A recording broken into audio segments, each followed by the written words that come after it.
खुदावंद यीशु मसीह ने शमौन पतरस से ये सवाल किया कि शमौन यूहन्ना के बेटे, क्या तू मुझे इन सब से ज़्यादा मोहब्बत रखता है?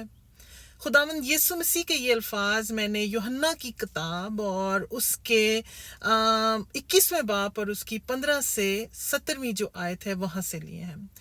और ये वाक़या कुछ इस तरह से है कि खुदावंद यीशु मसीह के जी उठने के बाद वो अपने शागिर्दों पर 3 बार ज़ाहिर हुए, और ये वाक़या जो है जब तीसरी बार वो ज़ाहिर हुए हैं तो ये वाक़या तब का है जब वो खाना खा चुके। तो खुदावंद यीशु मसीह ने शमौन से कहा कि शमौन यूहन्ना के बेटे, क्या तू मुझे अजीज़ रखता है और क्या तू मुझसे मोहब्बत रखता है? ये 3 बार उन्होंने शमौन से ये सवाल पूछा था, और हर बार उसने यही कहा कि हाँ खुदावंद, मैं तुझे अजीज़ रखता हूँ।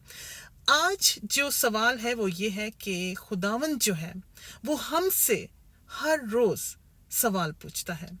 खुदावंद ने शमौन से 3 बार पूछा, लेकिन हम सब से खुदावंद ये सवाल जो है कि क्या तू मुझसे मोहब्बत रखता है, ये सवाल जो है वो खुदावंद हर रोज़ जो है वो हमसे करता है।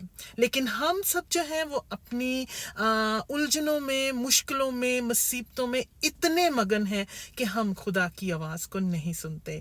लेकिन जो सुनते हैं उनसे खुदा का यही सवाल है, और खुदावंद जब सवाल करता है तो उसका जवाब भी देता है। जब हम कहते हैं कि हाँ खुदावंद, हम तुझे अजीज़ रखते हैं, तुझसे मोहब्बत रखते हैं, तो खुदावंद हमको ये जवाब देता है हम सबको कि अगर तुम मुझसे मोहब्बत रखते हो तो जान लो, खामोश हो जाओ और जान लो कि मैं खुदावंद हूँ। यानी be still and now that I am God. इसका मतलब ये है कि हम चाहे कितने भी अपनी उलझनों में, अपनी मुसीबतों में, अपनी मुश्किलात में घिरे हुए हैं, हमें जो है अपना ईमान और अपना जो तवक्कल है वो हमें खुदा पर रखना है। हमें ये बात समझनी है कि खुदा है। हमें अपनी जंगें जो हैं, अपने जो हालात हैं, वो हमें खुदा के हाथ में देने हैं, और हमें ये जानना है कि हमसे ज़्यादा बेहतर हमारी जंग हमारा खुदा लड़ सकता है। इसीलिए उसने हमसे कहा है कि खामोश हो जाओ और जान लो कि मैं खुदा हूँ। खुदा है। खुदावंद आप सबको इस कलाम के वसीला से बहुत बरकत दे। आमीन।